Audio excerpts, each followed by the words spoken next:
बीकानेर जमीन घोटाले में पूछताछ के लिए रॉबर्ट वाड्रा जयपुर में ईडी ऑफिस पहुंच गए हैं। वहां ईडी दफ्तर के बाहर जमकर नारेबाजी भी हो रही है। वहां मौजूद लोग राहुल गांधी के समर्थन में नारे लगा रहे हैं।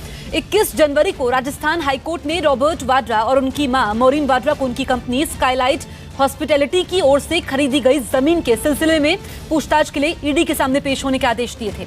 हालांकि हाईकोर्ट ने वाड्रा की गिरफ्तारी पर रोक लगाई हुई है, लेकिन वाड्रा से कहा गया कि वो पूछताछ में ईडी को पूरा सहयोग करें। बीकानेर जमीन घोटाले में वाड्रा से पूछताछ होगी। ईडी ऑफिस पहुंच चुके हैं रॉबर्ट वाड्रा और इस बीच नारेबाजी भी हो रही है। राहुल गांधी के समर्थन में नारेबाजी हो रही है। ये जो पोस्टर आप देख पा रहे हैं, इसमें राहुल गांधी, प्रियंका वाड्रा और रॉबर्ट वाड्रा एक साथ नजर आ रहे हैं। पूछताछ ऐसे समय में हो रही है जब लोकसभा चुनाव नजदीक हैं। आपको बता दें, वाड्रा ने ट्वीट करके पूछताछ की टाइमिंग पर भी सवाल खड़े किए हैं और कहा कि आखिर 4 साल 8 महीने के बाद ही सरकार को जांच की याद क्यों आई जब चुनाव सामने हैं। और इसी बीच रॉबर्ट वाड्रा एक के बाद एक इमोशनल ट्वीट भी कर रहे हैं, जिसमें वो अपनी मां का जिक्र कर रहे हैं। ये तस्वीरें आप देख सकते हैं जब रॉबर्ट वाड्रा पहुंचे ईडी दफ्तर और नारेबाजी लगातार होती रही। सुरक्षा का सख्त घेरा है। अभी तक 3 बार ईडी के सामने पेश हुए हैं रॉबर्ट वाड्रा, लेकिन वो पूछताछ दिल्ली में हुई थी जो कि मनी लॉन्ड्रिंग को लेकर थी। अब जयपुर में जमीन घोटाले को लेकर के ये पूछताछ होगी। इससे पहले 3 बार रॉबर्ट वाड्रा को इस पूछताछ को लेकर के समन भेजा गया था, लेकिन वो ईडी के सामने पेश नहीं हुए थे।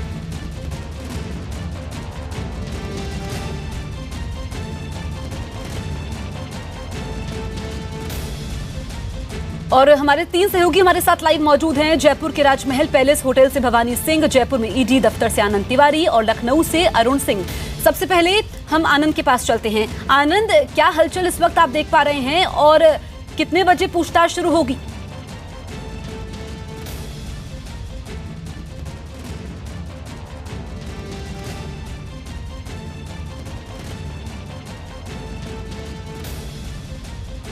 आनंद, क्या आप सुन पा रहे हैं? लगता है आनंद तक आवाज नहीं पहुंच रही है। तस्वीरें आप देख सकते हैं, लगातार तस्वीरें हम आपको दिखा रहे हैं। इस बीच ईडी दफ्तर के बाहर जमकर नारेबाजी भी हुई है और रॉबर्ट वाड्रा एक के बाद एक इमोशनल ट्वीट भी कर रहे हैं, जिसमें वो अपने परिवार के लिए इमोशनल लिख रहे हैं और सरकार पर भी सीधे सीधे आरोप लगा रहे हैं। ये पूछताछ काफी अहम हो जाती है। रॉबर्ट वाड्रा की मां मॉरीन से भी पूछताछ होगी और इसी बीच उन्होंने कहा है कि उनकी मां को परेशान किया जा रहा है, जिनकी 75 साल उम्र है। साथ ही साथ वो अपनी पत्नी प्रियंका वाड्रा के लिए लिख रहे हैं कि वो नई जिम्मेदारी निभा रही हैं, एक अच्छी दोस्त हैं और उनके बच्चों की सबसे अच्छी मां है। ये ट्वीट रॉबर्ट वाड्रा ने किया है। प्रियंका वाड्रा भी उनके साथ ही थी। आज उनको लखनऊ भी जाना है। कल उनका रोड शो हुआ था और वो अपने पति से मिलने के लिए कल ही शाम में जयपुर पहुंची थी। भवानी, हमारे सहयोगी भी हमारे साथ लगातार बने हुए हैं। भवानी के पास हम चलते हैं। भवानी, क्या इस वक्त आप देख पा रहे हैं, क्या रॉबर्ट वाड्रा और उनकी मां मॉरीन से एक साथ पूछताछ होगी या फिर अलग अलग पूछताछ होगी? देखिए, रॉबर्ट वाड्रा और मॉरीन वाड्रा इस वक्त ईडी के दफ्तर में पहुंच चुके हैं। प्रियंका गांधी इसी होटल से, यहाँ जहाँ हम खड़े हैं, पीछे का गेट है, यहाँ से प्रियंका गांधी साथ में गई थी और रॉबर्ट वाड्रा और मॉरीन वाड्रा को साथ लेकर गई और उसके बाद में ईडी के गेट तक छोड़ा और उसके बाद में प्रियंका गांधी वापस यहाँ आ चुकी है। इस वक्त देख सकते हैं प्रियंका गांधी इसी होटल के अंदर, राजमहल पैलेस के अंदर है और ईडी के दफ्तर के अंदर इस वक्त रॉबर्ट वाड्रा और उनकी मां मॉरीन वाड्रा है।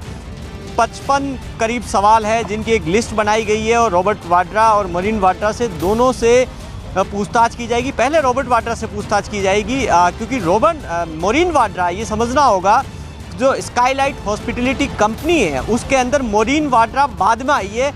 वो LLP लॉ लाइबिलिटी पार्टनर है मॉरीन वाड्रा। तो उसके बाद में उनसे जो पूछताछ होगी वो जो आगे कंपनी के अंदर ने जो ये ज़मीन बेची है उसके बारे में मॉरीन वाड्रा से पूछा जाएगा, क्योंकि जो ज़मीन 72 लाख में खरीदी थी वो 5.15 करोड़ के अंदर ज़मीन आगे जो फिनेलीज को बेची है, मॉरीन वाड्रा से पूछताछ की जाएगी। लेकिन उससे पहले रॉबर्ट वाड्रा से जो पूछताछ की जाएगी वो काफ़ी अहम है। रॉबर्ट वाड्रा से जो सबसे बड़ी पूछताछ होगी वो अशोक कुमार को लेकर होगी। अशोक कुमार वो शख्स है जिसको रॉबर्ट वाड्रा की कंपनी स्काईलाइट हॉस्पिटैलिटी के प्रतिनिधि है महेश नागर, अधिकृत प्रतिनिधि जिसको रॉबर्ट वाड्रा ने अधिकृत किया, यानी कि स्काईलाइट हॉस्पिटैलिटी से जुड़ी जितनी भी जमीनें खरीद या जो भी मामले थे वो महेश नागर को तय करने। महेश नागर ने पावर ऑफ अटर्नी दे रखी थी अशोक कुमार को। अशोक कुमार है ड्राइवर महेश नागर का जी। और उसी अशोक कुमार से जमीनें खरीदी थी स्काईलाइट हॉस्पिटैलिटी ने।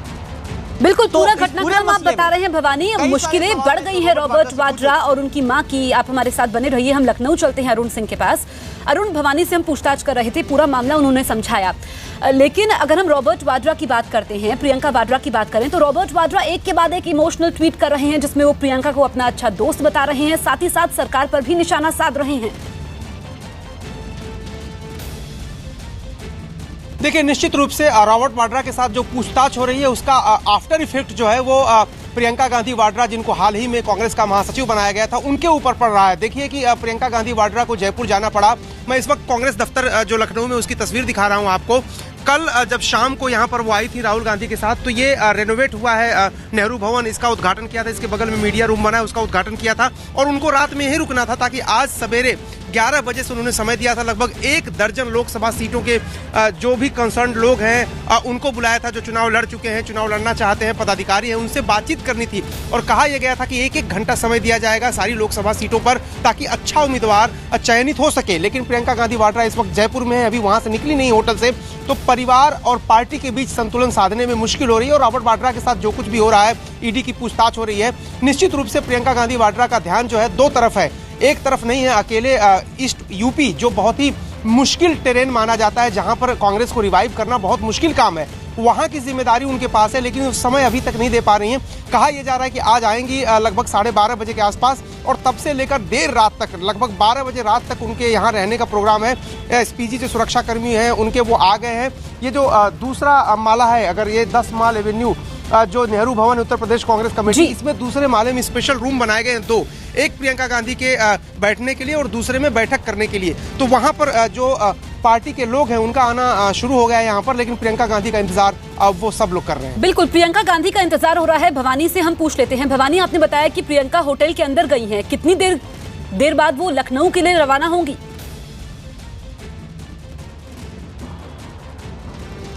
देखिए वानी, पहले तो मात्र प्रियंका गांधी को 3 मिनट लगे थे, क्योंकि बिल्कुल 1-1.25 मिनट का रास्ता यहाँ से छोड़ने का, वहाँ से छोड़े और उसके बाद में तत्काल वापस आई, यानी कि अगले 5 मिनट के अंदर होटल के अंदर थी। और अभी होटल के अंदर, अभी ये कोई सूचना नहीं है कि वो लखनऊ कब तक निकलेगी, लेकिन माना जा रहा है कि तकरीबन 1 घंटे बाद में वो निकल सकती है। अभी कोई तय कार्यक्रम नहीं है कि कितने बजे निकलने वाली है। हो सकता हो कि जो पूछताछ शुरू हो, कुछ वक्त के लिए वेट करे कि रॉबर्ट वाड्रा को जल्दी आ सकते नहीं आ सकता। हालांकि ईडी की पूछताछ में टाइम लगेगा, ईडी की पूछताछ में इतनी बिल्कुल जल्दी भवानी, नहीं आप है। बता रहे हैं कि अभी तय कार्यक्रम नहीं है। आपसे हम ये समझना चाहेंगे, क्योंकि इस डील को लेकर के जो लैंड डील हुई थी, 3 बार ईडी ने समन दिया था रॉबर्ट वाड्रा को, लेकिन वो पूछताछ में शामिल नहीं हुए और उन्होंने कोर्ट की शरण ली। देखिए, सबसे बड़ी बात यह है कि रॉबर्ट वाड्रा से पूछताछ कोर्ट के आदेश पर ईडी कर रही है। ईडी के 3 संबंध दिए थे, ईडी के सामने रॉबर्ट वाड्रा पेश नहीं हुए। ईडी ने इनकी कंपनियों को नोटिस इश्यू किए थे। उसमें जो 4 कंपनियां, उसमें से सिर्फ स्काईलाइट हॉस्पिटैलिटी है। ईडी जो जांच कर रही है, बीकानेर जमीन घोटाला है, वो रॉबर्ट वाड्रा ने 275 बीघा जमीन खरीदी थी। उसमें से ईडी केवल जो अभी जांच कर रही है वो 125 बीघा उस सरकारी जमीन की कर रही है जिस लैंड डील में ईडी को जो मनी लॉन्ड्रिंग का मामला बन रहा है वो 125 बीघा जमीन से जुड़ा हुआ है। उसमें इनको नोटिस इशू किए थे, महेश नागर को किया था, रॉबर्ट वाड्रा को किया था, कंपनी के प्रतिनिधियों को किया था और ये पेश नहीं हुए। और ये तर्क दिया गया कि इस पूरे मामले में, लैंड डील के मामले में, पहले राजस्थान पुलिस ने जांच की, फिर सीबीआई के पास में मामला चला गया और फिर राजस्थान हाईकोर्ट में ये कहकर अर्जी लगाई गई कि जिस मामले की इन्वेस्टिगेशन एक एजेंसी पहले से कर रही है तो मल्टीपल एजेंसी क्यों करे, और ईडी की जांच को चुनौती दी गई। उसमें पहले जो राजस्थान हाईकोर्ट ने एक आदेश ईडी को दिया था कि नो कोर्सिव एक्शन लिया जाए, यानी इनके खिलाफ कोई एक्शन नहीं लिया जाए और अरेस्ट नहीं किया जाए। उसके खिलाफ ईडी ने अपील की थी। 16 ईडी पहुंची उसके अंदर 16 जनवरी को, और 19 जनवरी को एक आदेश पारित हुआ ईडी राजस्थान हाईकोर्ट की ओर से। बिल्कुल, तो कोर्ट के आदेश पर ये पूछताछ हो रही है। भवानी, आप हमारे साथ बने रहिए, साथ ही अरुण आप भी बने रहिए, आप दोनों के पास वापस लौटेंगे। इसी बीच पेशी से पहले रॉबर्ट वाड्रा ने अपनी मां मोरीन वाड्रा के साथ एक तस्वीर सोशल मीडिया पर साझा की है। सोशल मीडिया पर लिखी अपनी पोस्ट में उन्होंने सरकार पर बदले की कार्रवाई का आरोप लगाया है।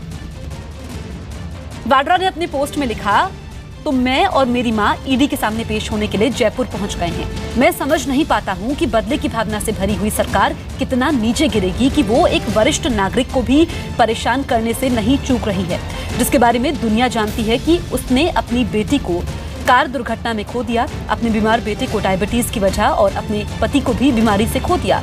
3 मौतें। और इसके बाद मैंने उनसे कहा कि वो मेरे दफ्तर में ही मेरे साथ वक्त बिताया करें ताकि मैं उनकी देखभाल कर सकूं और हम दोनों ने जो खोया है उसका दुख साथ बांट सके।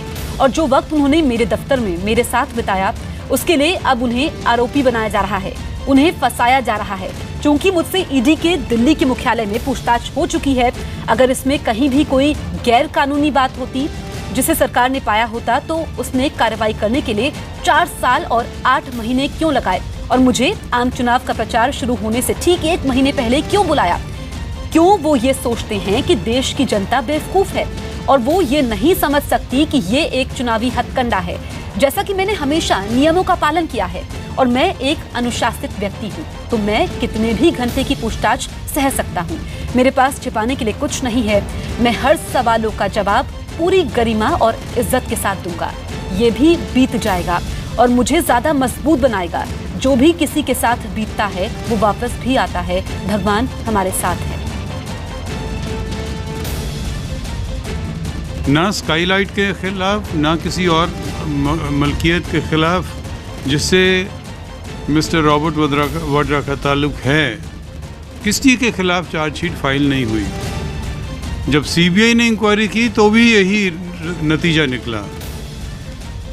अब जब कुछ बना नहीं तो इन्होंने ईडी का केस रजिस्टर कर लिया। हम भी विक्टिम हैं, हमें तो नुकसान हुआ, हमने तो पैसा दिया है। आज जो लोग ईडी के सामने बहुत देर बैठ रहे हैं, कल को आपको भी हो सकता है बैठना पड़े। अरुण के पास चलते हैं। अरुण, वाड्रा ने पूछताछ की टाइमिंग पर भी सवाल उठाए हैं। इमोशनल मैसेज तो उन्होंने लिखा जो हमने अपने दर्शकों को बताया। उन्होंने कहा कि आखिर 4 साल 8 महीने के बाद ही सरकार को जांच की याद क्यों आई जब चुनाव नजदीक है। देखिए, निश्चित रूप से कांग्रेस पार्टी इस मुद्दे को जोर शोर से उठा रही है, संसद में भी उठाती है और बाहर भी उठाती है। और उसके प्रवक्ताओं ने लगातार इस पॉइंट को रेज किया है कि सरकार के बने लगभग 50-55 महीने जब हुए तब इस बीच में रॉबर्ट वाड्रा के साथ पूछताछ क्यों नहीं की गई। और कांग्रेस पार्टी की तरफ से मैं बताऊं कि आपको सुनील जाखड़ से लेकर तमाम ऐसे प्रवक्ता थे जिन्होंने कहा कि जब प्रियंका गांधी की एंट्री पॉलिटिक्स में होने वाली थी, जब ये खबर सरकार को लगी, उसके बाद ही ये सारी कार्रवाई तेज की गई है। तो एक तरह से कहीं ना कहीं कांग्रेस पार्टी इसमें विक्टिम कार्ड जरूर प्ले करती है। कांग्रेस पार्टी जरूर ये कहती है कि प्रियंका गांधी के आने की खबर से ही सरकार घबरा गई, बीजेपी घबरा गई और इसलिए एक षड्यंत्र रचा।